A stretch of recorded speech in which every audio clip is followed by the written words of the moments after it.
Hey everyone, how's it going? It's Jewel from Essetino Media. Arit is also here, but she will be in the comments today for today's special live stream. So we're actually going to be doing an interview here, and this is episode 101. We had a really cool episode last week. That was episode 100. We did giveaways and stuff like that. So here's to the next 100 episodes. You might see the title of this live stream, and it's going to be talking about YouTube sponsorships. And before we get started, let's say hello to some people and share your wins for the week. So we like to share the wins, go off of the high energy here, and go off of those cool vibes. You can see here I got a cool new thing here. It's funny. I was never thinking of putting stuff in the background, but I just keep seeing stuff when I'm out and about in Vancouver shopping, and I saw that camera, which by the way is actually a puzzle. It's a puzzle. It's a tin camera. It's a puzzle, and it's a 550 piece puzzle. And I haven't done it yet. I just got it yesterday, but I thought it would be perfect to go into the background of when we do videos. So let us say hello to some people, share some wins, and Arit is in the chat. Don't worry. She's going to be chatting away, just typing behind the scenes with you guys. All right. So we've got Kevin watching from Nigeria. Jewel and Arit, keep up the good work. I always got motivated from your weekly live streams. That's amazing that you're watching all the way from Nigeria. That's so cool.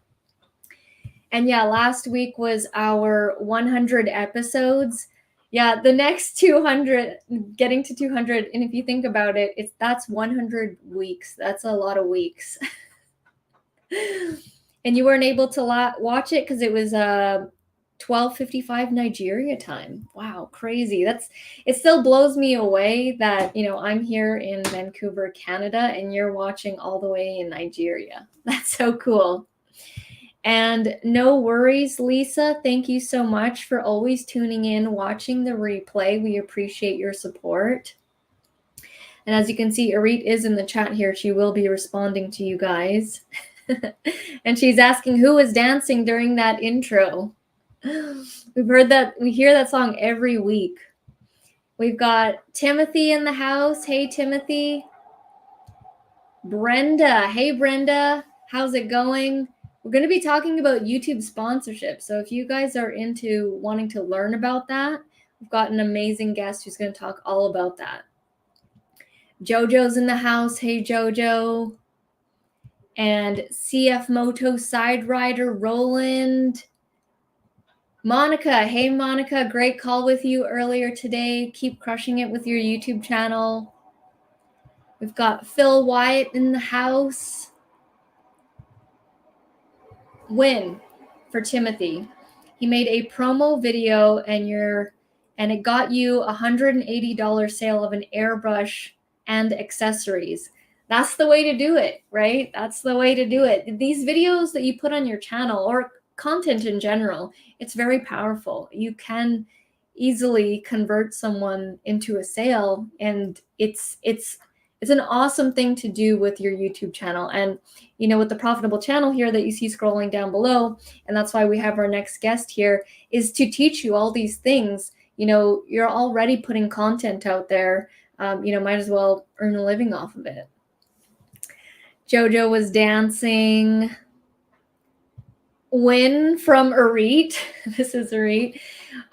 One of her clients lost their website, and she had to redesign and brand and develop a brand new site in less than a week. Got it done. Yeah, that was a crazy storm that, Arit went through. And I also got the after effects of that because she was working on the website and I had to work on everything else. The client is super happy. Yeah, we'll show you guys that website next week. It's crazy how Arit finished that in less than 5 days. And it's like a full-on website for a local company here that does really well. We've got Lisa in the house, Lisa Fiala. She was actually my professor in Kwantlen College, in college. So that's really cool that you're tuning in here. Your daughter wants to start her channel. Love your advice.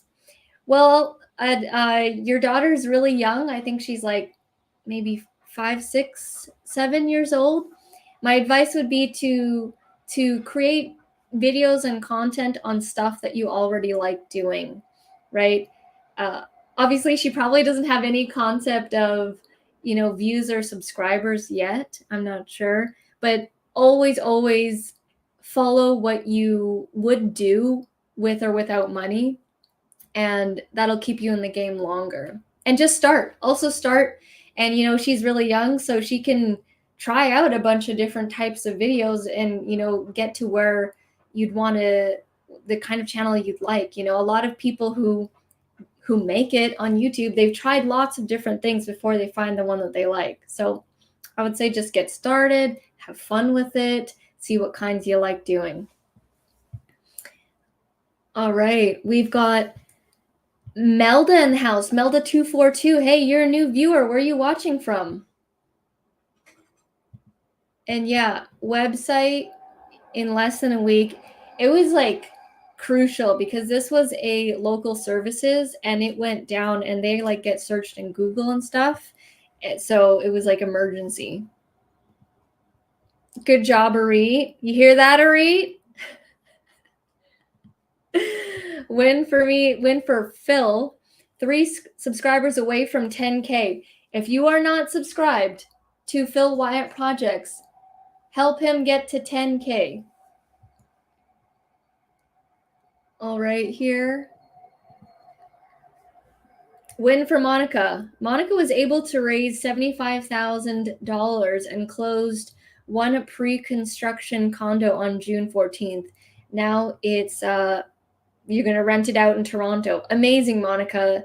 Definitely share those wins, share them in your YouTube videos so that you can grow your community.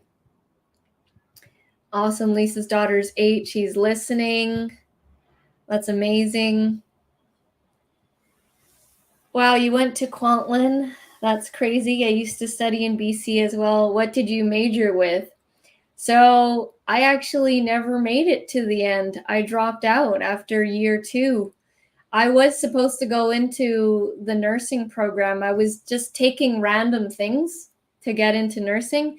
And actually, Lisa here, who was my professor, I took 2 of her classes because she was such a great teacher. One of them was forensic anthropology, which was, one time she brought a bunch of bones, like human bones, into the class, and we had to learn about every single bone, and it was like the most fun test I've ever had. That's really honestly the only thing I remember from going to Kwantlen.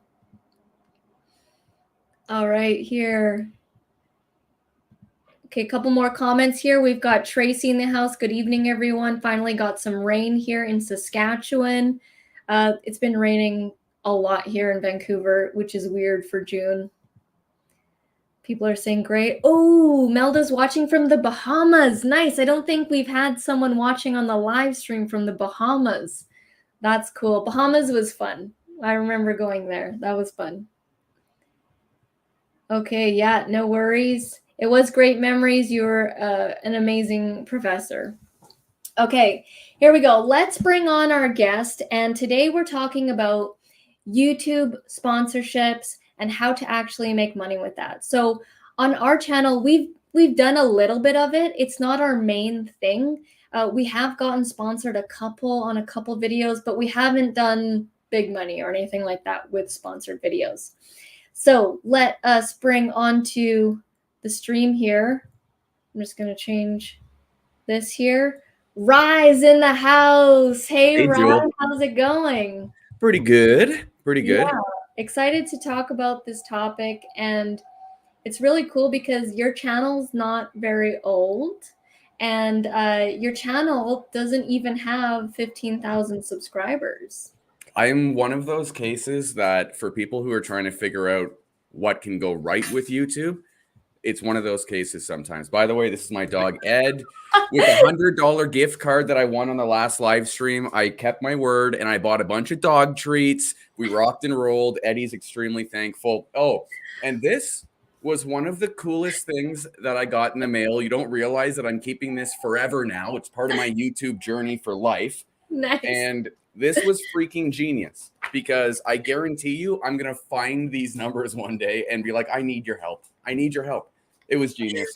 Nice. Amazing. I'm glad you love it. It was, yeah. I mean, I just wanted some really huge gift cards to show on the screen, just to show, like, because you know when you have like a small gift card, it's like tiny, It right? doesn't make the same impact. Win this It's gift card, but then it's like, boom, win this gift card, right? And it had the visual effect. So I I'm feel glad. like I got a celebrity's autograph over here. Like I opened the mail today. I'm like, this is awesome. This is awesome. Anyway, loved it. Cool. All right. So YouTube sponsorships. I've actually got some questions for you because I wanted to really dive deep and actually just give so much knowledge to the people here. So you ready to dive in? Let's do it. Let's do it. Okay. And if you want to hear about Rye's story and everything like that, we actually did an interview with him earlier this year, actually. And he went through his whole entire story. So you guys can watch that if you want to know all about that. But this is about YouTube and sponsorship. So when starting your channel, Rye, did you intend to get sponsorships? Like, did you know that you were going for that, or did it just happen? No. So sponsorships only came in like a lot. It happened for me kind of opposite as most people, right? Like YouTube happened before I even knew what YouTube was, kind of thing, right? So I had to figure it out kind of backwards, whereas most people gradually go from XYZ to referrals to sponsors to whatever, right? I started with referrals, and then the sponsors in my second and third month, they just started kind of presenting themselves. And it was at that point that I realized, whoa, YouTubers who have a small amount of subs can actually smash a hammer here. And then that's when things started changing for me. But I didn't intend to, I mean, it was my first video that went viral. So I never intended for anything to pop, let alone sponsors or anything like that. So it was a bit shaky water getting used to what I was good for, what I wasn't into, what I could justify, because especially in my category, which is finance, you don't want to take every single sponsor, obviously, because it'll destroy people. So that was tough, but it was a unique experience for sure. Yeah, I have a similar thing with doing affiliates. Like, we're very picky on which affiliates we promote, and we like to like actually use the product or software. Yeah, exactly. Yeah. You got to use it, or you got to believe in it in some form or sense. I mean, if you wouldn't do it yourself, that's the thing about YouTubers these days too, is like sponsorships are a double-edged sword. They can be absolutely incredible when you use them effectively, but then you overuse them and you're totally stabbing yourself in the gut, and your channel's going to figure that out in 2 seconds. Your viewers can see right through that crap. Sponsorships are one of those things that you got to really kind of, I figured, or at least on my end, I find I'm walking a really, really fine line. For me, at least. Yeah. Cool. I just want to, before we get into the other questions, I actually want to share your channel with the people here and actually just show it, because, I want people to believe that you don't need to have 1 million subscribers to do anything cool on YouTube. Like, I remember when we had 10,000 subscribers, we were interviewing like best-selling authors that had books and chapters and Indigo and stuff like that, and they were on our channel. So it's like you can do cool stuff with small number channels. And if you have any questions for Rye, put them in the comments here, and we've got Arit also going in the comments. So let me just quickly share the screen. If you guys are into your channels about personal finance, Rye. Well, yeah, I was gonna say though too, I think this is my second year with YouTube now, going on second summer, I should say. I'm just getting used to the seasonality aspect of YouTube too. Like last summer, I thought that I was just sucking when I realized that ad revenue is actually genuinely down. I have to study this and realize that it's a lot of getting used to the cycle, I find. With your YouTube channel, do you get upset that you have 13,000 or you don't have 100,000 or you don't have 1 million subscribers? No, because I know channels with 100,000 subscribers who didn't make close to what I did last year. And I know that for a fact. So I don't care about subs anymore. If anything, I find that my attitude is a little bit brash. I'm a little bit blunt. So some people, it's not an easy subscribe. It's not like a Mr. Beast or whatever, right? So you kind of have to really like my personality or whatever. I just find whoever I do have, though, rock friggin' solid to the end kind of thing. So I'm content with that. And I say that because my whoever I do have, we're able to convert each other as a group and a community so effectively. Whereas if I spread out and kind of lost my sense of self, and had 100,000 subs, I don't think it would be the same. I don't know. Crazy. So you guys, this is Rye's channel. It's called Hi Rye. And as you can see here, he does Monday, Wednesday, Fridays live streams and Tuesdays and Thursdays stock market videos. And here's proof right here. He has 13,000 subscribers, which in the YouTube land is considered like a small channel, a baby channel, right? Even our channel is still considered a small channel. And we're going to get into the numbers here, but Rye's doing pretty well. There are a lot of people who, and I know them, like they have over 100,000, but they're not subscribers and they're not doing like big numbers with their channel. And that's the thing about YouTube is if you actually make a channel about something you're interested in talking about, the convertibility is through the roof simply because you're actually passionate about what you're talking about. You don't have to BS anyone. You just love it. Simple. And then people can usually pick up on the energy. So anyway, I don't know why I went off on that tangent, but really helps that I actually love what I'm talking about for sure. I think that's the name of the game, really. Yeah, it's gotta be. Eventually you're just gonna want to leave your channel if you're not into it. Like there's a reason why we're still here, and we started our channel in 2015. It's 2022 right now, and I just feel like we're just getting started, really.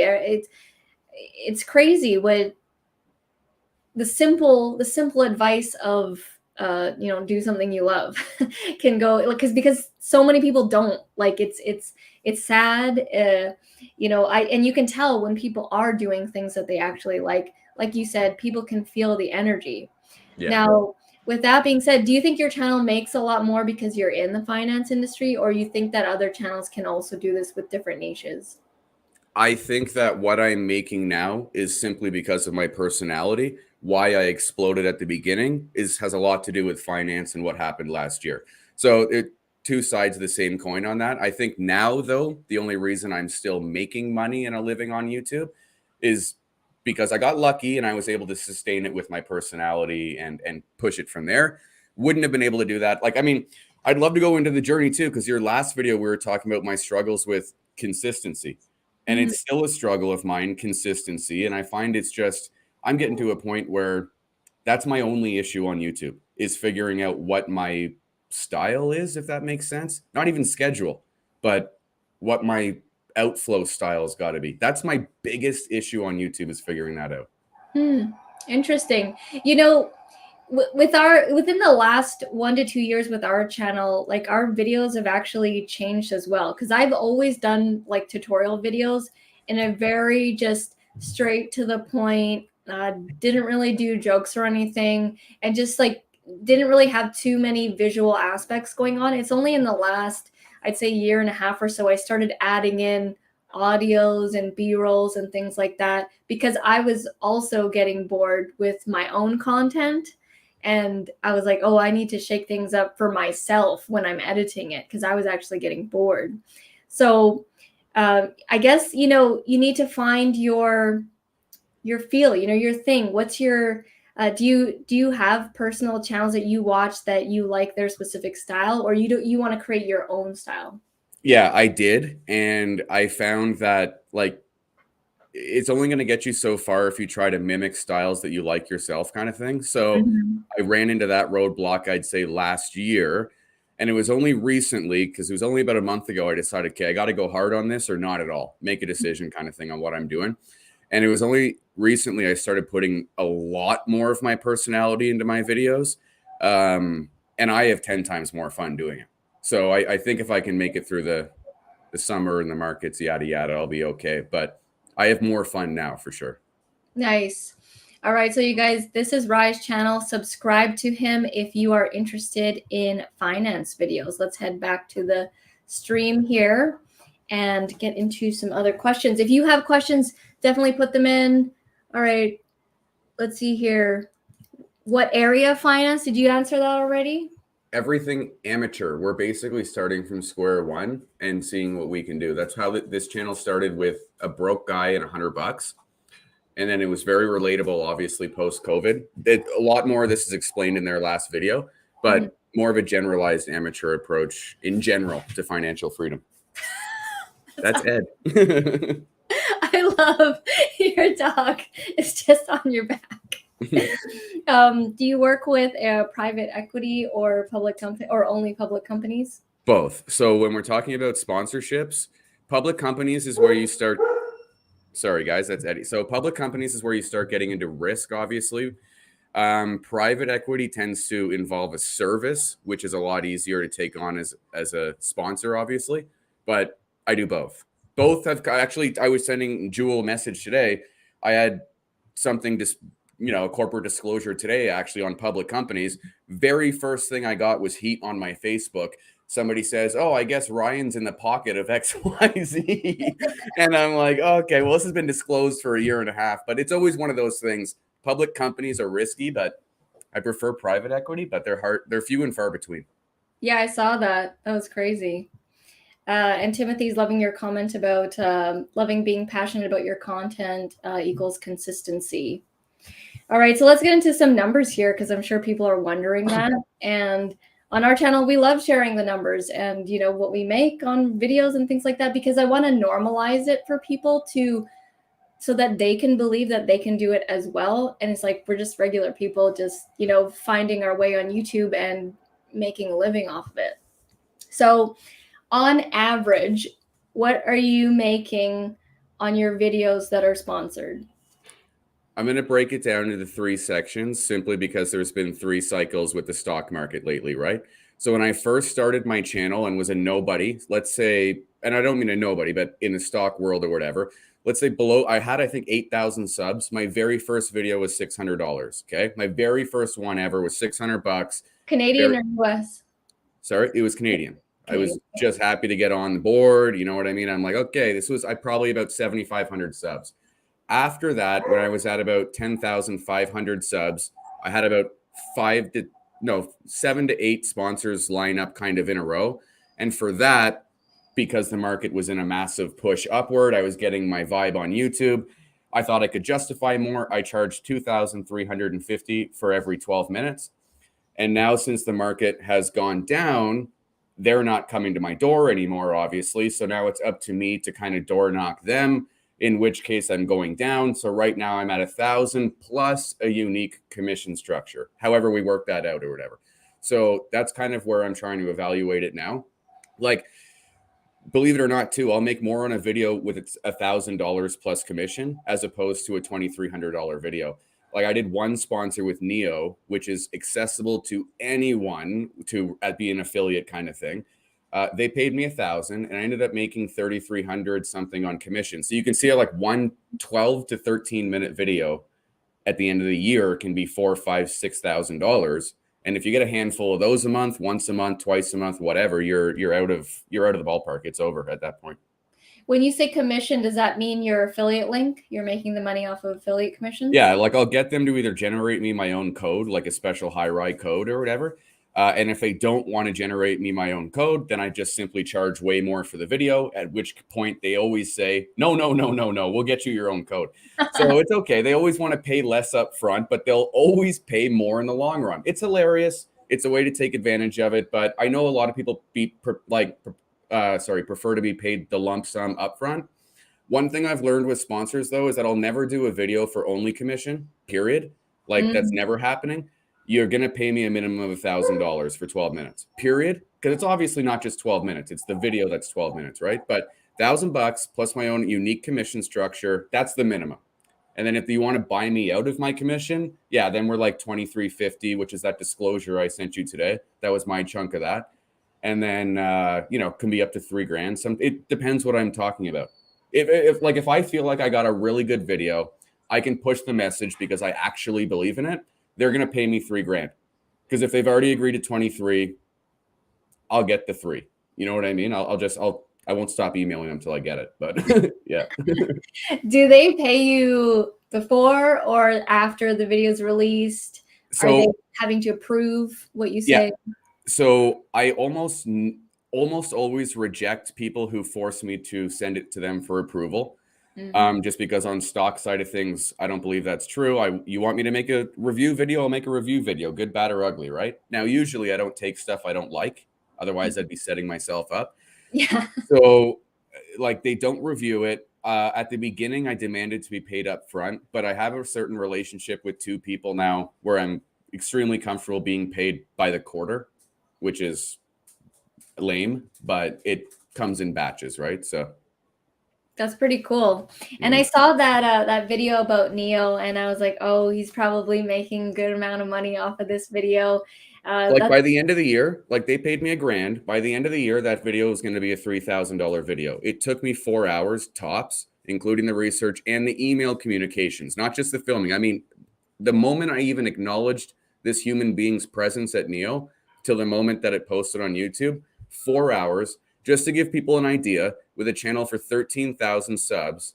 Like if you're passionate on your niche, whether you're knitting your butt off, someone's going to be there who realizes that you've got an audience that you can convert like that because you're so dedicated to your topic, whatever it is, right? Exactly.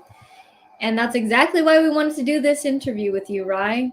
I got a question here. Rai, how did you start or build up knowledge of the stock market to the point you felt comfortable, or to the point you just wanted to start a YouTube channel? Yeah, that's a good question. I started trading stocks in 2015. The entirety of this answer is going to be in that last video. So I'd say recommend go check that out. But I'll summarize it here really quick. Started in 2015, had basic amateur knowledge. What had me really want to start a YouTube channel was because, again, the whole story's on that last video. It was a mission that I had in mind. So it was a bit of both. I was an amateur investor. I wanted to start a YouTube channel on a stupid little laptop with 480p and no microphone, blurry screen. No one could see me. So it was a bit of both, though. I wanted to do both. Had the stock market knowledge on this much, and then YouTube just followed itself. So I feel like stock market stuff people can be critical of your advice or choices. We saw that was hilarious last time. That was rich. Yeah, that was hilarious. So how do you deal with that? Or it just comes with the territory, you're cool with it? Dude, I had already gotten used to that the last time we had a live together. I'm like a duck in water right now. It just rolls right off me. It's not even funny. Nice. Got a question here from Arit, and this is true. Rai, we get this question a lot. How do you know how much to charge sponsors?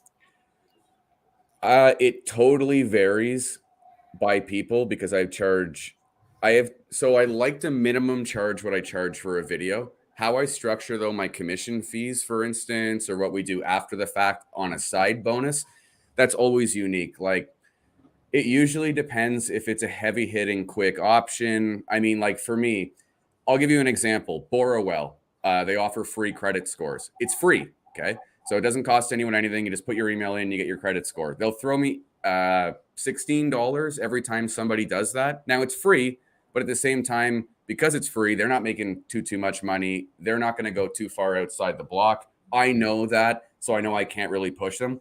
But then when like a publicly traded company comes to me in a bull run like we saw last year where the stock market's on fire, and you insist on 23 or whatever, I'll insist on 3, right? So there's no like set amount. It's just whatever he comes at me with, I want more. Whatever I come at him with, he wants less. Mm-hmm. It's going to change with everyone. But I'd say the rule of thumb, though, is I refuse to make a video for less than like $1,000. And you had to get to that point. It didn't, like you said, it didn't initially start off that way because you said you did it for $600, right? And that was, I didn't even know what was going on. Like, again, this is my first like tour on YouTube. But yeah, it started with 6. I got one after that for like $650. I was navigating, do I take sponsors who just want to pay me commission? And it took me a whole lot of that to realize that no, like there's a value here when several thousand people watch whatever it is that's going on. This is all related to cash. So this is the most important commodity ever, right? So I started realizing that, and that's why I got, a little bit more aggressive on what I ask for. And they don't say anything about it. So I know I'm not wrong. I mean, now I feel like asking for more. Yeah, that's so cool. And, when people ask us, oh, what should I charge for my services? I usually start off with what would make you, like, what would feel good to receive that amount of money? Because sometimes when it's too high, then they feel like they don't deserve it, or that they're not going to perform well or something like that. And I actually went through this whole imposter syndrome thing, where when we first started out charging for our services, I was like, oh, how dare I charge, $500 for something? Because I would feel bad about it. Because I'm like, oh, that's too high. And eventually, like, we started low. I mean, we used to charge $5 for a PDF design, and then it's gone to 4 or 5 figures per project now. And it's for me, I had to gradually be comfortable with the prices and stuff, because like, this is one thing that I got over, okay, because this is what I started at. I had that exact same imposter syndrome with how much do I ask? How much can I get away with? Do I even deserve this? And I just thought this at the end of the day, right?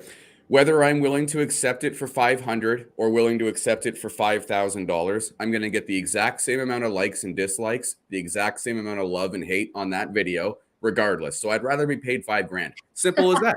It is as simple as, like, you want to pay me, like, if I'm content making the video because I'm happy with it anyway, then I want as much money as humanly possible. That's where I've gotten to at this point. So, like, when there is no specific number, as long as they agree that they're going to meet my minimum and then we'll negotiate after that, I know that that's a teammate I can work with.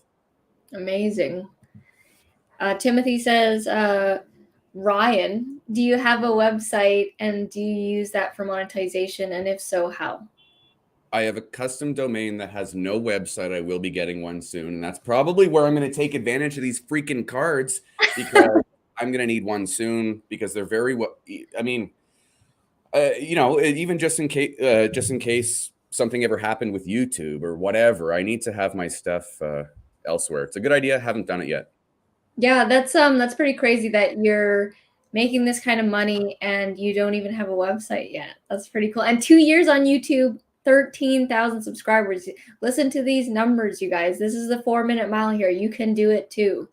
It's crazy. Truly, if you're passionate about it, like, it's so unbelievable, the numbers. If I told you guys the numbers at the beginning, 99% of you wouldn't believe it. I'd have to show you my phone, and even still, you'd think it's a screenshot of Photoshop BS. Like, it's what you can do with a small amount of subs is so up to you, which is the most cliche thing you've ever heard a YouTuber say, period, until you realize it's true. And then that's literally the only thing I follow now. So whether it's the sponsorships, whether it's the videos, whatever, it's just boom, on that razor line focus. But amazing. Rai, you said you are now approaching sponsors. Can you share your process? How do you find potential sponsors, and what do you send them, and how do you pitch them? So I am already pretty good at crafting a pitch, just because of my old gig. I used to be a sales trainer for Western Canada. But I still do test out pitches. So I'll find between 10 and 15 people that match with my demographics, and hopefully at the same time my content. And then I will message them one message. I'll wait for a response. And the very next day, I'll do another 10 to 15 people with a slightly different email. I usually want to see what the engagement rate is on every single email. Usually do a test of like 75 to 100. At that point, I'm going to have a clear indication of what email converted best. I then transfer that to the next 100, and you go from there. Sending out bulk emails is pretty quick once you know how to find it. So that's pretty much what I've always done for it. And that's my process. So the pitch is always dependent on the people I'm talking about versus my demographic, if that makes sense. Mm-hmm. So I've got a 95% male demographic and 89% Canadian. So it's extremely ripe for a lot of things way outside of finance too. So it's about kind of taking advantage of your demos that maybe might not be interested in what you're talking about, but are the exact same people watching what you're talking about. So there's, I don't know, I look for all that stuff. I test out things. I'm still in the test process of sending out 10 to 15 emails a day for my like 15 different templates. So we'll see what happens at the end of the month or two, but that's my process. It's a numbers game. Totally. It's all math. It's like literally all percentages and math. Yeah. Like, we get emails all the time from people, and the majority of the time we don't respond to them, but there's every so often there's one that catches our attention with a hook, with a video they made of us. It's pretty cool how creative people are getting to catch people's attention. And that's an interesting thing too that people should take in mind, especially if they're trying to build their own email list or their own communication chain for the next 30 days. Literally, don't think about it, but the next time you open up a friggin' promotion ad in your email, write down why you opened up that ad, go back to them, put it in a special folder, and go study those emails. Go study it because something in your brain triggered. All those things you can do for research. That's not as much a big part of my pitch, but all that stuff helps. Every time you find something that works, I mean, it sticks in your brain, right? It's as simple as that. And you got it from there on out. Yeah, we do the exact same thing. If I'm scrolling, I'm like, wait, why did I stop on that? What's on the image? What's on the text? Or are they using different colors and this and that? I pay attention to all that stuff and see how we can apply it with our branding and our business as well. Mm-hmm. What are your typical terms with your sponsors? So do you say, I'll mention you for a minute, or do they require a certain amount of views from you, or it's like you get what you get, that type of thing? You get what you get. It is what it is. I obviously can't predict the views, so I don't even go over that with people. You probably just won't hear from the sponsor again if it doesn't perform, right? Mm-hmm. So for the standalone video, it's a standalone. It is what it is. You get the whole video, whether it's 9 minutes or 14 minutes. That's what you get. Basically a 10-minute gig. If it's going to be a sponsorship on the live stream, you do get that 30 seconds, maybe 45. Sometimes it's even 10 minutes because I'm so interested in the topic. But you get that guaranteed mention every single live stream. So for them, I kind of built that package. But I've since abandoned that package because I'm starting to kind of figure out what works better for me. And I think I'm going to place the messaging in videos as opposed to live streams. I can charge more. So it's, I don't know, lots of things I'm learning really about how to figure out how to maximize the 13,000 subs. How high do you think you can go, like that per video? Like, do you have I guarantee you I'm going to get $10,000 a video in the next 2 years. Mark my words, dude. And I say that because in that disclosure I sent you, okay? Yeah. So I know what I got paid. I got paid $23.50, and I was doing the math on the remainder to see what the other company got paid. They had 45,000 subscribers, okay, and they got paid $3,300 a video. So only $1,000 more. So they obviously didn't have a hustler on the phone with that guy. Period. You know what I mean? They only got 50% more money, but they have 400% more subscribers. So it's just one of those things. I'm going to push as much as I can push. I mean, like the info I got today, just figuring out what a channel that 40,000 subs can justify at a minimum without a hustler on board. Well, if they got 3, I want 5. So, you know what I mean? I can just work it from there. I like what you said earlier about how the subscribers literally doesn't matter. It's dependent on you and where you can take your channel financially. Yeah, totally. And that everybody has it backwards. They're like, no, you got to have the 100,000 subscribers or whatever and have the vanity metrics. I'm so sick of hearing that. Well, I mean, everyone's like, until you're in it, you don't know. Exactly. At the end of the day. Yeah. Like when, when people see your subscribers or your views and they're like, oh, those aren't real. There's no way you're making that money. And it's like, I know you're not in the game. Like, I know you're not. You can tell. Like, and that's the thing. Like, that's why I don't, when people always ask me, like, oh, I don't mind talking about what I make on like sponsors because those are one-offs. But like, if you were to get into referrals, for instance, if you can really capitalize on your messaging with a crew that appreciates your messaging and who you are, what you believe in, and they trust you, that's the thing about what we got to do here, right? 99% of successful YouTubers have built insane levels of rapport with the people that are watching. And I mean on levels that they trust everything. It's those diehards that watch from second 0 all the way to the end, and they keep our averages up, right? So it's how you use everything. It's so interesting. I mean, I'm still a YouTube amateur. I mean, I got 13,000 subs. I learn from you guys every week. Like, Exactly, right? And you tapped the sponsorships, and your YouTube channel is making Google ad revenue, sponsorships, affiliate commissions, memberships. What else do you have? Do you have merch? I do, and I've only sold two pieces of merch in the last 6 months. It's so slow, it's not even funny. It's almost non-existent. Yeah, like it depends on the type of channel. I find that when you are like because you're a finance channel, so you're going off of the market knowledge and things like that. But if you're a family vlog channel, then it's probably easier to sell merch. So it's like it's different for everybody. Totally. Well, keep this in mind. I want to say this right now too, because you'd think I'm a finance channel. The only people who can, sponsor me are got to be finance stuff, right? Remember what I said earlier, and have this be the whole takeaway. If there's nothing else you listen to me for tonight, know your demographics, okay? Because I'm lining up a sponsor. I'm sure you've seen all those stupid commercials with those t-shirts, and the girls are like, my husband looks so good in this stupid t-shirt, whatever it Yeah, is, right?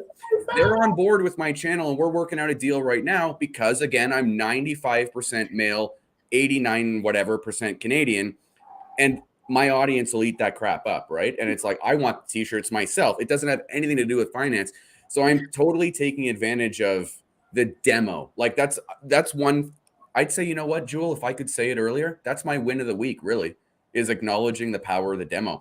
Because I didn't ever look for a sponsor outside of the industry until recently, when the market downturned and people started paying less, and I started wondering if I can actually do this. Then I went to other companies, and I'm like, they're like, oh my gosh, you have that many males watching your channel? I'm like, yeah, I guess. And they're all like, and they're going crazy, right? So there's options that are beyond out there. People have a wide variety of interests, and I we're only saw talking about that. one thing. I saw that ad and I was like, this is such a good ad. It was for a t-shirt, right? For men's t-shirts, because to have them shape a certain way so that it looks good. Females get all the shaped Well, you t-shirts. know what it is, right? I can tell you right now, just because I used to sell clothing, and like I used to be really good at selling women's shoes, but it's brushed cotton. Brushed cotton doesn't have that wrinkled look in the light, so that's probably just brushed. And I'm just like, it's sold everywhere, but these commercials look epic. So it's as simple as that, and they're flooding everywhere. But anyway, the options are really endless for where you can go if you take into account your topic, your passion, and then your demo, obviously. Mm-hmm. You know who's speaking of finding sponsors outside of your industry, because some people don't like doing that. Someone who I've been watching, Steve-O Yeah. from Jackass. Yeah, so he has. I don't watch the regular Jackass stuff. I watch his podcast because he actually is a really good He talker. has I think people who watch his podcast would be surprised. If I'm not going to ruin anything about it, I think they'd be surprised with Steve-O after watching the podcast in a positive way. Yeah, because I kind of, I mean, I didn't really watch like the Jackass movies or anything like that, but I saw he had a podcast, and he had some major celebrities on there, and I just watched it one time, and he is so good at promoting all different kinds of products. Every podcast has a different thing that he's promoting. That's And another thing too, Jewel. Have you not noticed that's an ongoing trend on YouTube now? Like yes. the standalone video is dying. Like the Mhm. standalone promotion. I'm getting requests for forget the standalone. I only want to pay and buy like I only want to pay you for the 1 minute segments in videos, whatever, right? It's an interesting trend for sure. It's easier to do promos that way. It's better, but in my opinion, but it's interesting. One of the I haven't seen many people do this, but he'll record the podcast interviews, both video and on audio. He'll record it, and he'll wait at a certain point of the interview when someone says something like related to the sponsor, but totally random, and he It's spins it so well, and it's a it's like segue. It's it's and so that's entertaining. it's the art of conversating, right? Like people don't YouTube is a unique beast because it is so much about your ability to communicate whatever is in here has to come across the freaking internet somehow. And like, there's a way to do it. Steve-O nails it. There's a couple other podcasts I won't bring up that do it for me. For instance, they're just the segues, just nail it, right? Mhm. That's another thing. It's But you only get that way when you're super comfortable doing what you're doing. I don't think I would be this way unless I forced myself into relentless amount of live streams, which I've realized that I'm going to move away from, because I've cut back on them. But the practice makes perfect, right? I mean, now I'm so comfortable I could talk the webcam into silence, right? Or like it would black out. It'd be done. My Yeti will be done. That's awesome. Question from AW Official. Do you have to get permission from the company if you want to sponsor that company in the video? They get my permission to sponsor it, right? So like I will ask them if they want to sponsor it. If they agree, then they pay me money, kind of thing. So I don't make a video for a company without that already in place, if that makes sense. I was actually just going to ask you, do you create a video on a company that you want their sponsorship to do it kind of like in good faith or to get their attention? No, you don't need to do that. Well, it's tough in the stocks because quite honestly, there's so much risk with promoting a company, even a good company. Anything could happen to that company, right? So especially like look at the market downturn. You get blamed for the whole market collapsing. Somehow it's my fault, right? I mean, every finance YouTuber is dealing with this right now. But it's if I'm going to take on that amount of risk to speak on behalf of a company, you're definitely paying me money. For sure. Timothy says, interesting. Do live streams get less for sponsored content than a pre-recorded?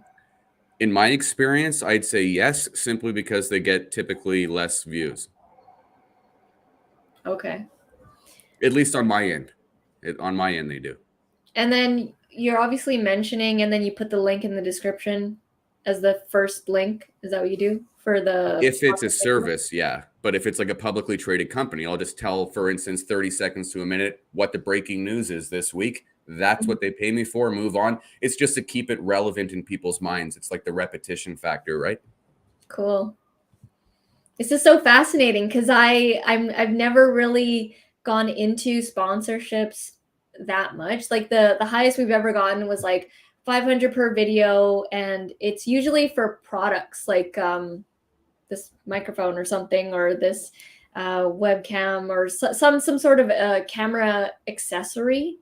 And we've never really gone down that path. And that's the cool thing with YouTube is you can pick and choose what income streams you want to latch onto your channel. Right? Yeah, and I will say this though too, like $500 to $1,000 is very, very more common than what I'm talking about.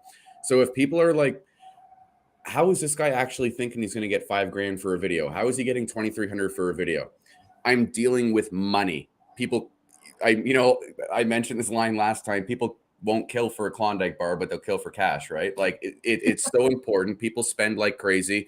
Like for instance, my CPM on YouTube, just because I'm in finance, literally 2 to 2.5 times itself between August and the end of January, to the point where it's disturbing. Like, I mean, so it's truly every niche on YouTube has its own cycle. Maybe there's no cycle actually. Like if you're a knitter, you're good because you've got evergreen content for the end till the end of time, right? Whereas my content expires in about a day, maybe a week. So that's why I got to keep going and going and going. But that also, I use that as a justification to charge them even more because that's not evergreen. You know what I mean? So all these little things. And speaking of, I like how you bring up like a knitter and stuff. Like whenever I see people who have those kinds of skills, I'm like, you need to start a YouTube channel. Any skill. Yeah. If you're good at anything, right? There's people who are opening children's books, not even showing their face. And by the way, the copyright rule, if you have a really great sounding voice, for instance, look up the copyright rule because you can start a no-face YouTube channel just reading people to sleep. And I know Canadians doing this right now with over 1,000 subs and they're actually monetized. I love ASMR. I'm just saying there is literally something for everyone, whether it is reading a book or you're knitting or you're talking about a stupid stock. There is something for everyone on YouTube. It's beautiful, really. It's the fastest growing, and it's going to be the most intense source of medium for media in the future, period. Like that is without question. If you can establish yourself on this medium of media, it's going to be disturbing what you're going to accomplish in 2025. It'll make you sick. Like the conversations I'm going to have with Jewel and Arit in 2025, we're probably going to look back on this and think, can you believe we weren't YouTubers once? Like it's going to be hilarious. I want everyone to get to that point. I still think about that. I'm like, I can't believe this is what I do for a job. I mean, when I graduated, this was not invented yet. Do you ever feel embarrassed telling people what, not embarrassed, but do you ever feel like, do you not tell them the exact thing that you do? Like that I'm a YouTuber? Yeah. No, because I decided to own that. Because I know that there are people that are like, they don't want to say it. Like they do it, they like it, but it's like under the rug.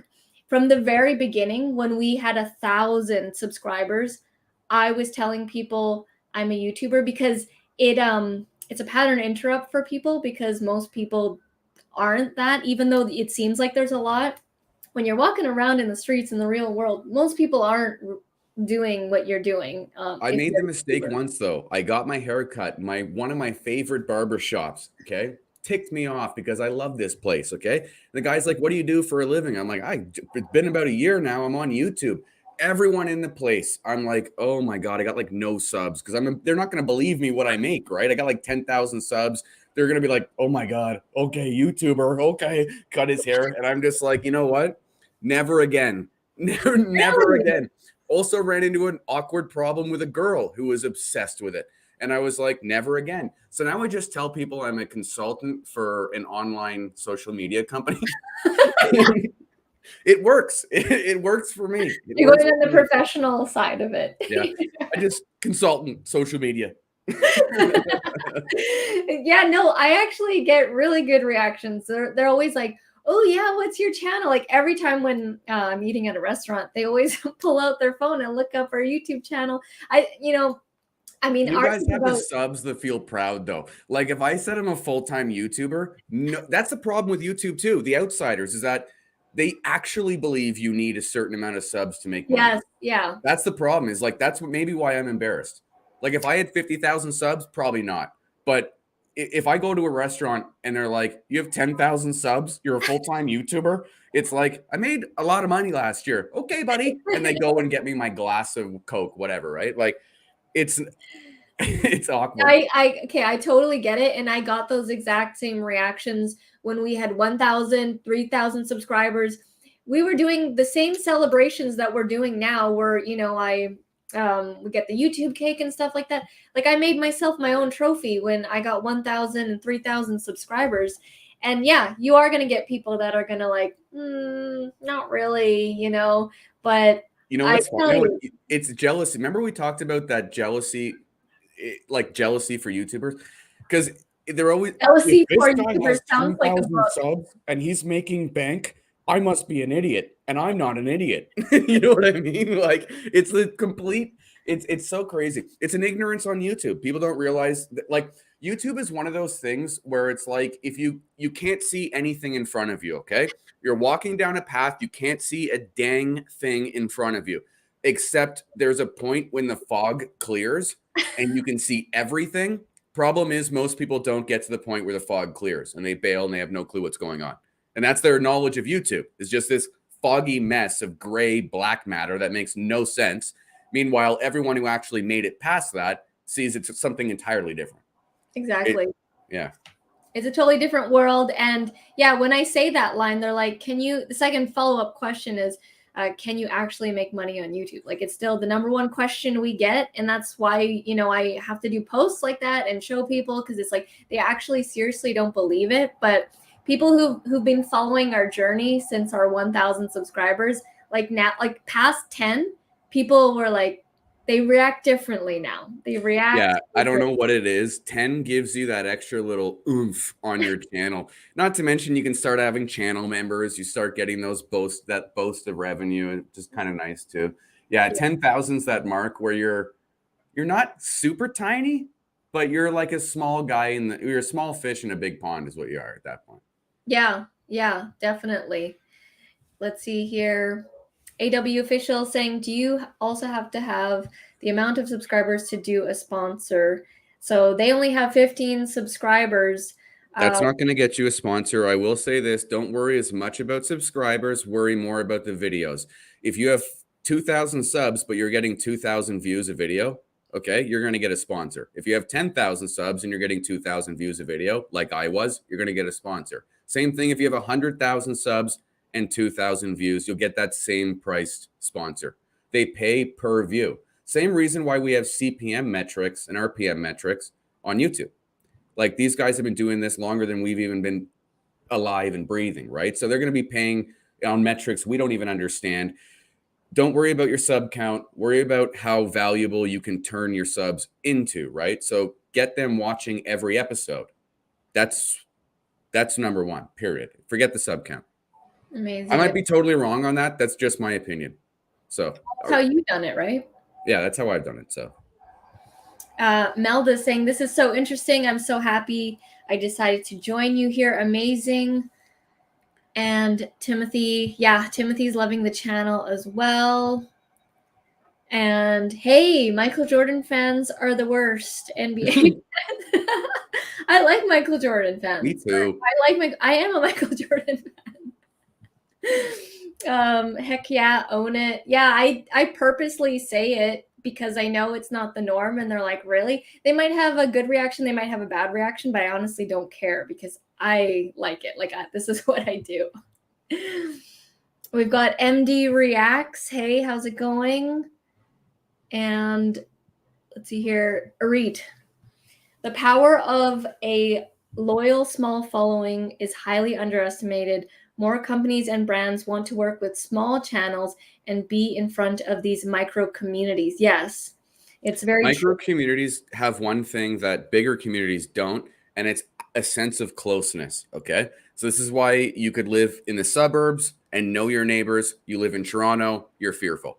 Like the same thing. No, but am I wrong here though? Like the same thing is going to apply on YouTube. By the way, I know that we're going to skip a lot of comments, but I want to welcome two people who I messaged. I messaged all my channel members, the most dedicated. When you hit 10,000 subs, Phil, okay, and you're going to hit it tonight.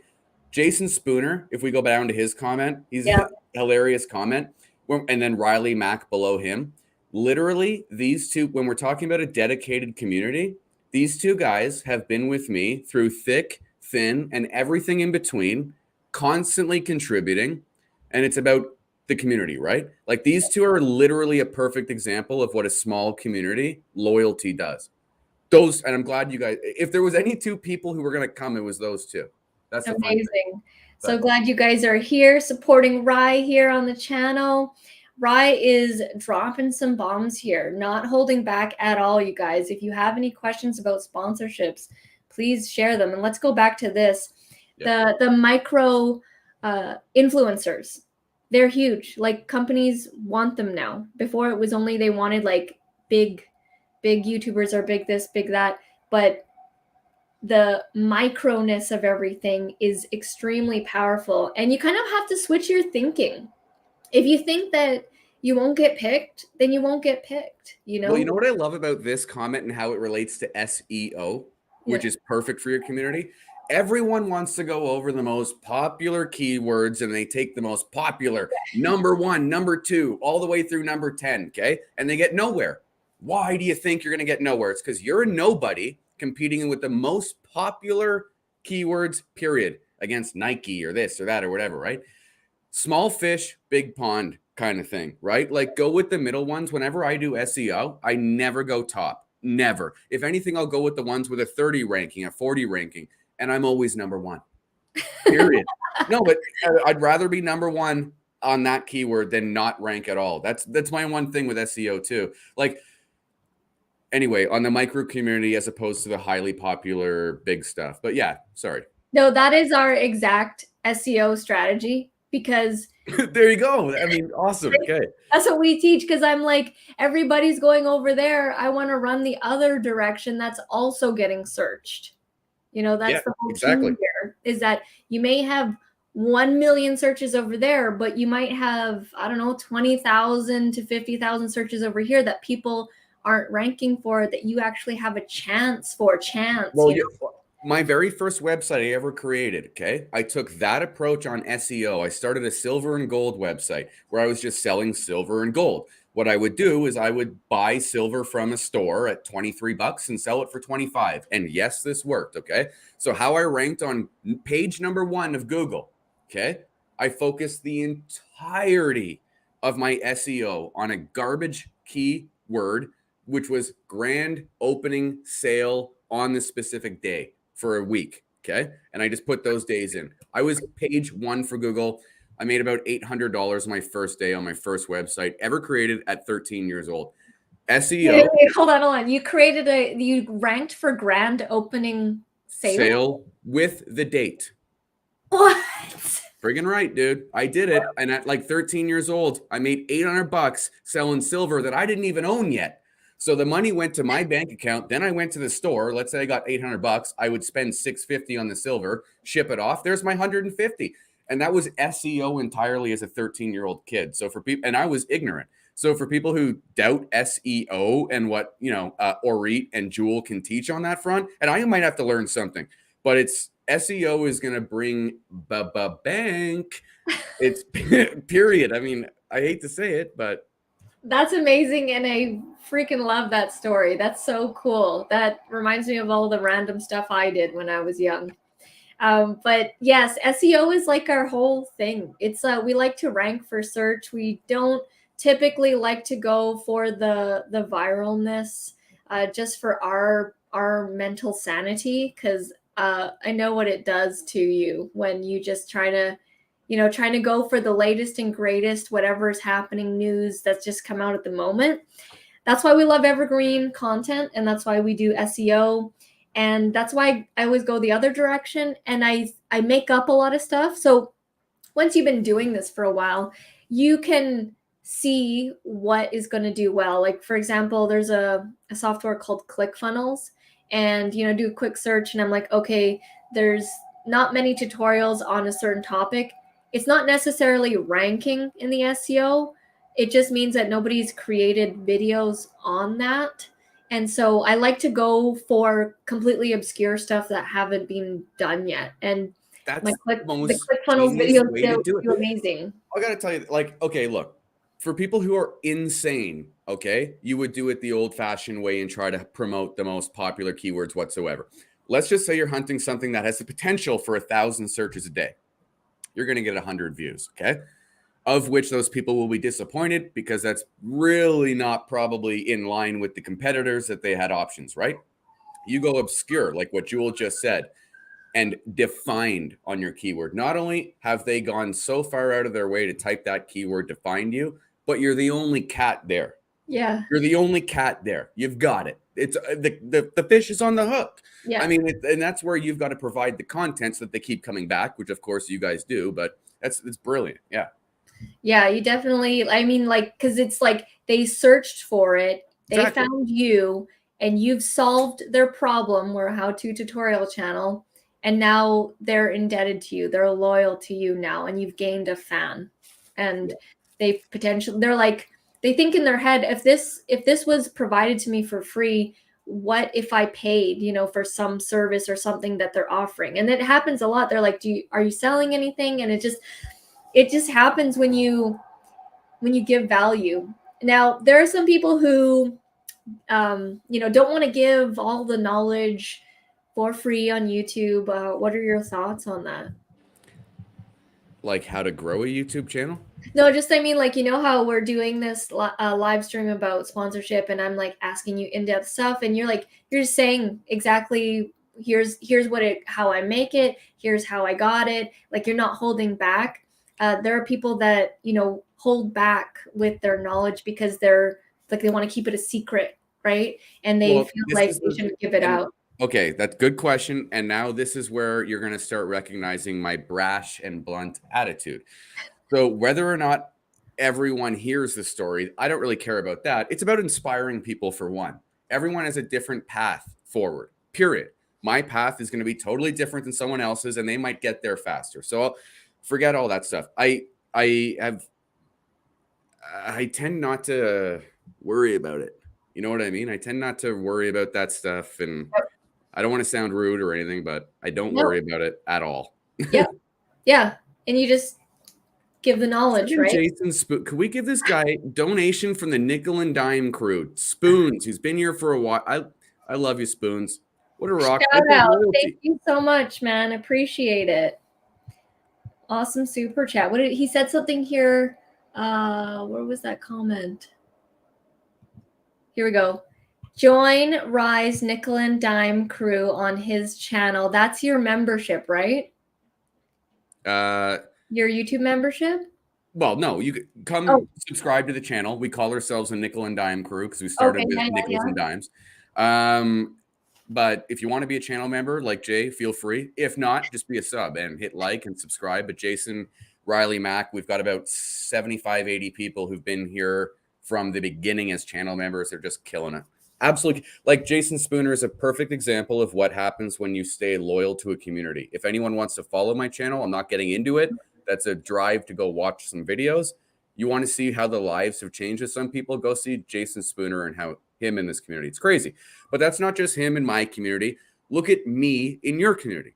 Yeah. I refuse to go away.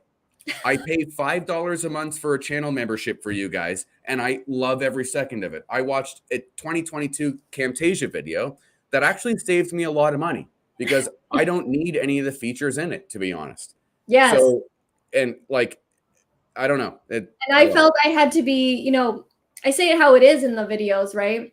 Mm-hmm. And yeah, like I give my honest thoughts, like, you know, if you need to upgrade or not, if you have the maintenance package and things like that. And I knew that there's going to be a lot of people actually not upgrading to the new 2022 because it's not, the features aren't a make or break, right? It's not like 2021 version, in my opinion. That was from 2020 to 2021 version. That was like, okay, yeah, you should upgrade. And I don't force people to upgrade. I just say like my honest opinion. I get the upgrades because I pay yearly the maintenance package for it. So I'm very glad that, you know, that video helped you out to make a decision. Not it made me, well, that's the thing is like, and that's kind of why I keep coming back to your channel is it's not always information I want to hear. It's information I need to hear, right? Simple as that. I'm going for a tutorial. I want to figure out what's going on. I'm trying to learn about Facebook Marketplace because I'm only 31, but I don't know how to use computers, even though I work on YouTube. Don't ask.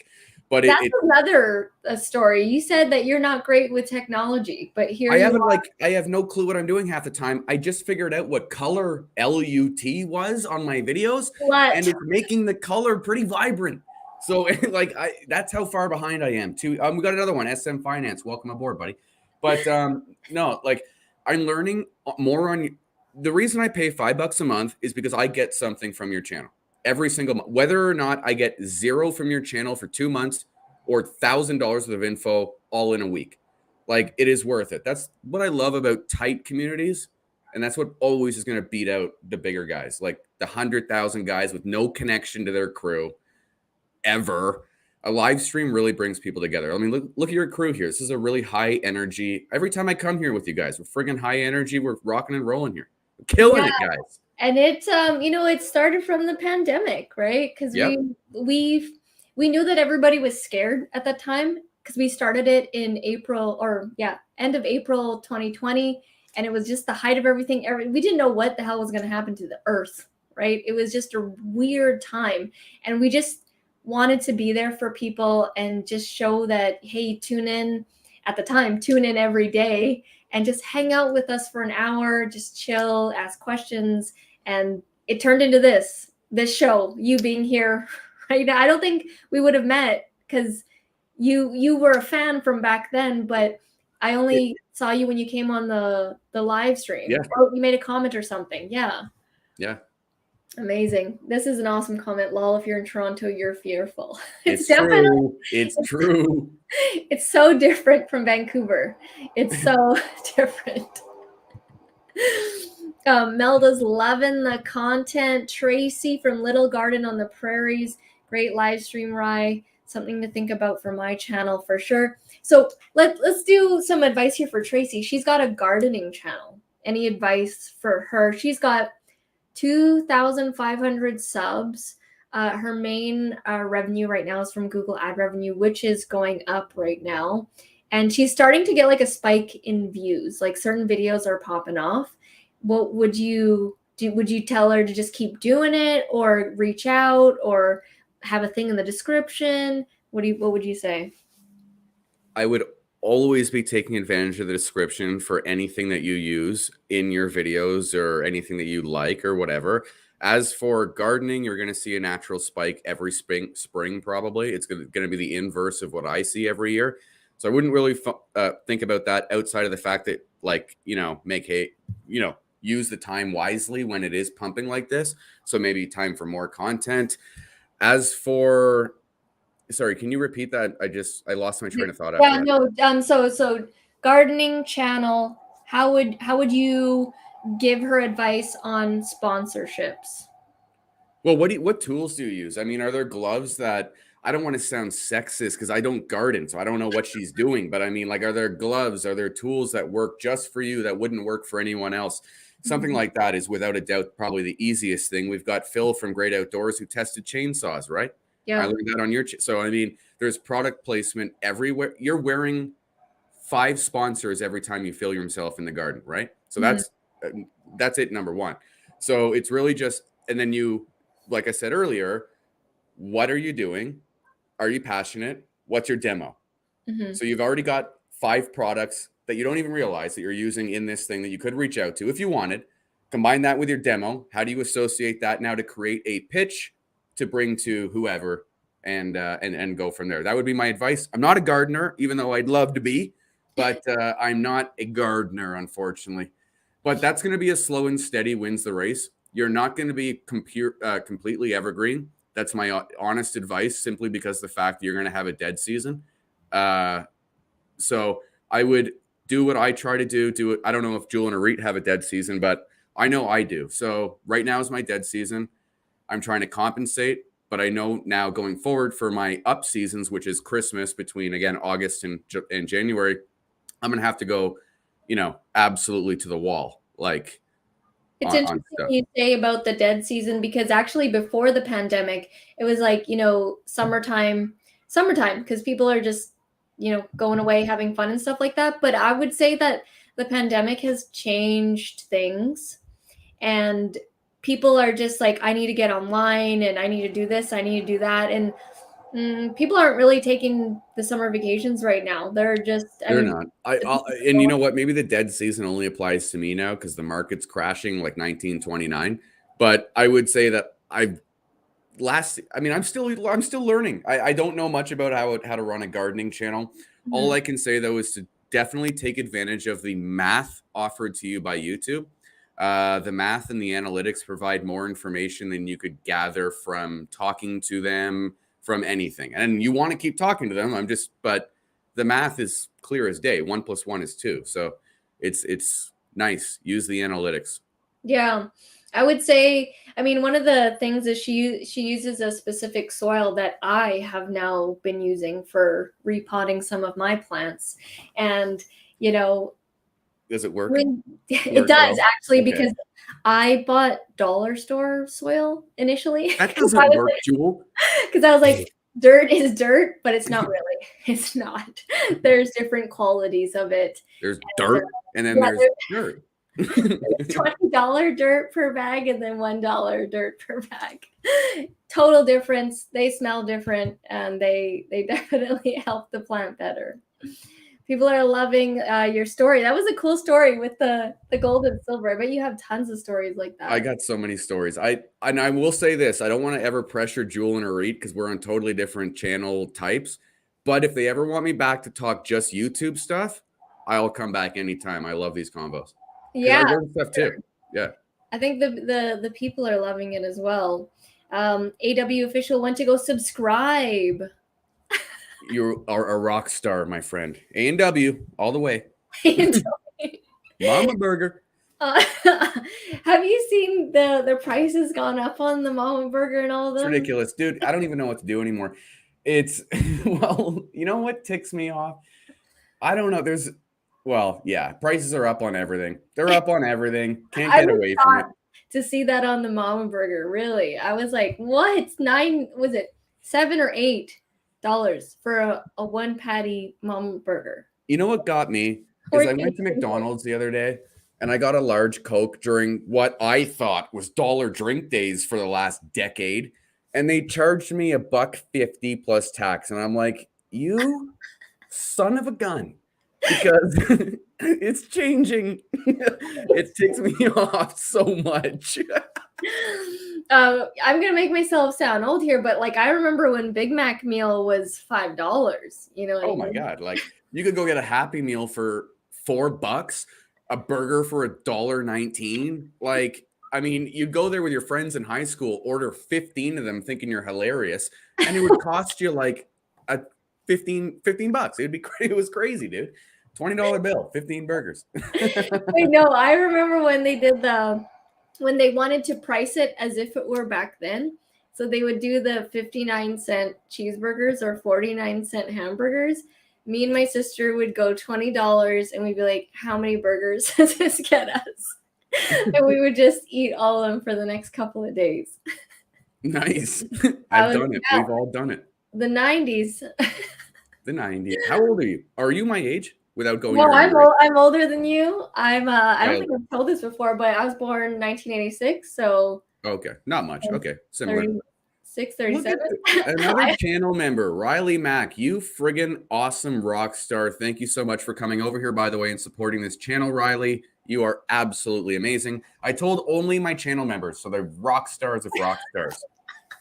Down payment for your next Mama Burger. Awesome. Okay, so I actually do eat at A&W. Their root beer is my favorite. So Well, I mean, that's what they got going. They got their root beer, yeah.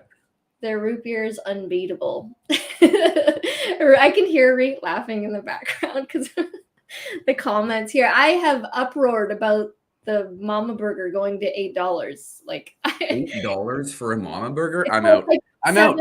$7.85, something like that. That's not including tax, right? Timothy, McDonald's are great, but if you order every day for a month, you could die. Yeah, it's definitely. I learned that the hard way when I used to work at McDonald's, because you used to get free food and 50% off, and you could make whatever you want. Like You want to know why I'm an entrepreneur? Swear to God, this is a true story. I've never been a good employee unless I'm paid commission or work for myself. Okay, this was myself. This was my very first job. I was 14. I think they were the only Canadian company hiring 14-year-olds. It was Tim Hortons. Okay, they paid me $7.15 an hour. That was minimum wage, and I worked in Ottawa, Ontario, back in the day. And this is when I realized I don't want to work for anyone anymore because I was hungry. I'm 14 years old. So I go grab a Timbit. I don't even think twice. I'm like, okay, I'm going on break, grab it. Everyone's getting meals here. I have staff meals. I don't know what's going on. I grab a Timbit. My boss deducted 16 cents off my check. And I'm like, dude, I'm done. I'm finding out my own way to make money. And from that moment on, I'll never forget that story, dude. That 16 cents is why I can't be a worker anymore. Wow, that's She had an amazing. impact. So, you should be grateful to Tim Hortons that happened, right? We're so Canadian, right? Tim Hortons. Good old Tim's. It's funny because the rest of the world thinks Tim Hortons is like amazing, but I don't know. As a Canadian, I'm kind of over it. Like I don't really. The sandwiches are basic. I don't drink coffee, so I'm like that idiot who goes to Timmy's and I'm like, "Can I get a bottle of Pepsi?" They're like, "I guess." So like, you know what I mean? I don't drink coffee, so it is what it is. Oh, good old Tim's. Oh man, wow, amazing. Well, people are not all dirt is created equal. That is very true. Very true. Makes you wonder what the dollar store dirt is. And then, we said that one already. Rye will be on every week. I don't think every week, but anytime they're down to have me on and talk YouTube stuff, like my channel with respect to theirs, what we've learned, all that kind of stuff, because we take different approaches. That's why I think what we have is valuable here. Because like I've got no subs, but a different side of income. They've got subs relying on the income that I can't grasp yet. So it's a yin and yang. It kind of matches, but Not every week, but whenever you guys, obviously, but whenever you guys want, dude, like I'm on board. Yeah. I love these. They're high energy. And initially it started off with, I was obsessed with growing our Google ad revenue. And then it turned into getting clients from the videos. So I don't pay as much attention to the Google ad revenue because I know what a long-term client, like what the value of them is, right? And then getting continuous design work, website work. Well, that's another misconception too, is like when you're creating a video, why are you creating the video? Are you creating the video to be viral to get as much views as possible when the average view only pays you less than a penny? Is that why you're making the video? Or are you making the video to put in front of 100 people with the hopes that the average national conversion rate at 1 to 3% means that you can convert 1 to 3 people at whatever you're doing, which could be between a couple $100 and a couple $1,000. That's a 100 view video making thousands versus a totally different outlook trying to hit a viral status, getting the same views, doing nothing because the pitch of the video was inaccurate with what you were trying to achieve. It's really important, actually. It's the mental switch and the thinking that you really need to go for, because that's one of the reasons why I'm so glad that I learned entrepreneurship first before I landed on YouTube, because that's the approach I took to YouTube very initially. I'm like I treated every viewer as if it was a customer, always giving full value, knowing that in the future it would come back some way and somehow. And I feel like I'm reaping on all that now, and I'm extremely grateful for it. And, to be able to have this live stream and stuff. I want to end this off with one last question here. Just getting your thoughts. Would you recommend that every YouTuber try and get sponsors, or is it for a specific type of people? Do you need to have a certain type of channel or personality? There is a product associated with every human interaction, period. So there are sponsors for you no matter what you're talking about. Even an ASMR channel trying to put me to sleep, there are sponsors in it. There's a sponsor for everyone, everywhere. It's really just how you can find it, craft it by knowing yourself, knowing your demo. And if it doesn't fit, you'll know in your gut and move on. But if it does fit, you'll know. You'll look at Phil again. He's a perfect example because he's outside of you, outside of me, doing tutorial videos with actual machine tools, right? Yeah. Like perfect example. Or he could just make videos showing people his work, right? But he's taking advantage of what's in front of him. Every human interaction has a product associated with it if you look deep enough. So that's really up to you to find. Again, though, it's up to you, your channel, and your demo, how you put that together with the opportunity that's in front of you. But like I said, I don't care if you're gardening with a little shovel and a glove on and a stupid hat. That's 3 products right there. I don't like, and I mean, honestly, that's 3 products right there. And if you're going to put the content out anyway, why not get paid $500 to $3,000 for it? That's I'm like, if you're going to do it anyways, that's what I need. Well, earn from it. Yeah. Like I'm going to do it anyway. So I'm going to hunt and take every penny I can out of their pocket. This is a corporation. Do you think I care about them at the end of the day? They don't care about us. This is a corporation. It's a business entity with no feelings whatsoever. So you have to take whatever you can, knowing that you've already decided to make the content because it's good content. So from then on out, it's just get whatever you can from whoever's willing to pay to promote a product that you actually use and like. So that opportunity is out there for everyone. You know what? I actually, just a quick one here. Before I was getting on the live stream, I actually got this notification on my Facebook profile. And it said, try professional mode and see how your content is doing. If you're eligible, you can start earning money on your content. And this is on your personal Facebook profile. I just got this like half an hour ago, like not half an hour ago, but half an hour before we started the stream. I just got that now. And I'm like, whoa, you can now monetize your personal profile. And dude, so I screenshot it. Yeah. Send it to me later. Screenshot. Okay. Yeah, I have this. You can see it says earning on it. And then I clicked try it, obviously. And then it says here, get paid for your content. If you're eligible, unlock monetization. And I was like, whoa, Facebook profile game changer. And I turned it on. They've got some new branding. And Yeah, they do.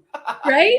That's funny. It's not That is typical noticeable. colors from Facebook. I was like, Yeah. what? So I'm super excited. That literally just happened like right now. I'd And love to hear more about it if you either Facebook me, text me, or whatever, because I haven't got that. Let me just say this right now, because I think your channel's starting to pick up on it. Just before we go, click on Side Rider real quick. His first comment there. which one? Gardening down Oh, twice. the bug spray or this Yeah, one? bug spray. He's getting it. This is what I'm saying. Gardening, knee pad, fertilizer, bug jacket, bug net, hat, glove, whatever, right? Like, it's stupid little things where I have a link on my YouTube channel where I have my webcam link, my laptop link, this stupid microphone link, and they want it. So why not? If they want the microphone I use, so be it. I mean, there's opportunities everywhere. Yeah. And when I'm explaining to people, they're like, I don't have any products for my niche or industry. And I'm like, well, what camera are you using? What microphone are you using? Are you using a light? That's your basic. Like that's at the very quite honestly, if you really believe you have no product sponsorship opportunities, then go look at your direct top 10 competitors and open up the description of any video that they have. Write it down, period, and start there from square one. Like there's opportunities. It's that you're not able to see it. I know we're at an hour and a half, which you guys never do. I know, right? People are loving it. They're loving the energy. Everybody's high off of it. Oh, which, by the way, speaking, that actually reminded me. I forgot to mention that me and Arit, we're actually doing business trip here in Victoria. We are headed to the Grow Up conference, which is a marijuana conference. It's legal here in Canada. It's totally fine. We don't really do it. But we were hired by our company to do social media. Cool. Just want to make that clear. Yeah, awesome. We're gonna be there Monday, Tuesday, Wednesday at the Expo conference, doing social media for a local company here, and it's gonna be fun times. So, and I haven't been to a conference in like 2 or 3 years, so it's gonna be fun. That's awesome. That was the segue to that. Perfect segue. Nice. Awesome. Marit's loving dropping the golden nuggets here. You guys, if you want Rye to come back, we will have him back. And we can talk about other stuff too, other YouTube stuff. We didn't really get into the affiliate marketing stuff, which I think is it similar? It's probably similar, right? Affiliate marketing is like simply just making a decision to enact it on a description, right? Like, or maybe even mention it. Sponsorships, this will be a good video for sponsorships. You know what I mean? But I'd say that the content that we can all bring literally probably changes week on week on week on week with how much we learn. So who knows? Arit and Jewel are the new Cheech and Chong. Yeah, basically, right? I will be doing like live streams and stuff from there, see what it's about, get some samples and whatever. But nice. Yeah.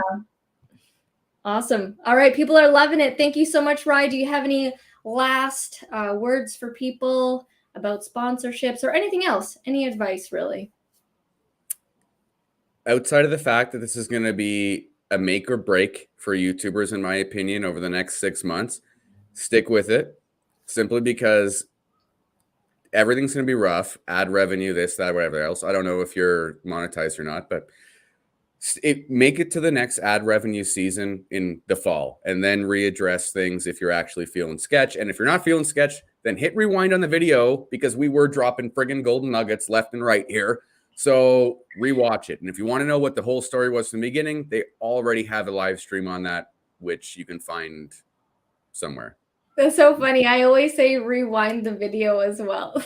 Yeah, rewind. Simple as that. Awesome. Well, we'll leave it at that. Thank you so much, Rye, for joining us here on episode 101 of the Essetino Weekly Mastermind. Subscribe to Rye's channel. It's called Hi Rye. Where is it? Yeah, Hi Rye is his channel name if you're into finance stuff or if you just want to watch him for the energy, which I do. Like, I'm not really into stocks or anything, but I just watch you do your market open and market close. Awesome. Thank you so much, Rye. And thank you everybody for an awesome stream. And the super chat donations from Riley Mack and Jason Spooner. Thank you Two so rock much. stars if I ever seen them.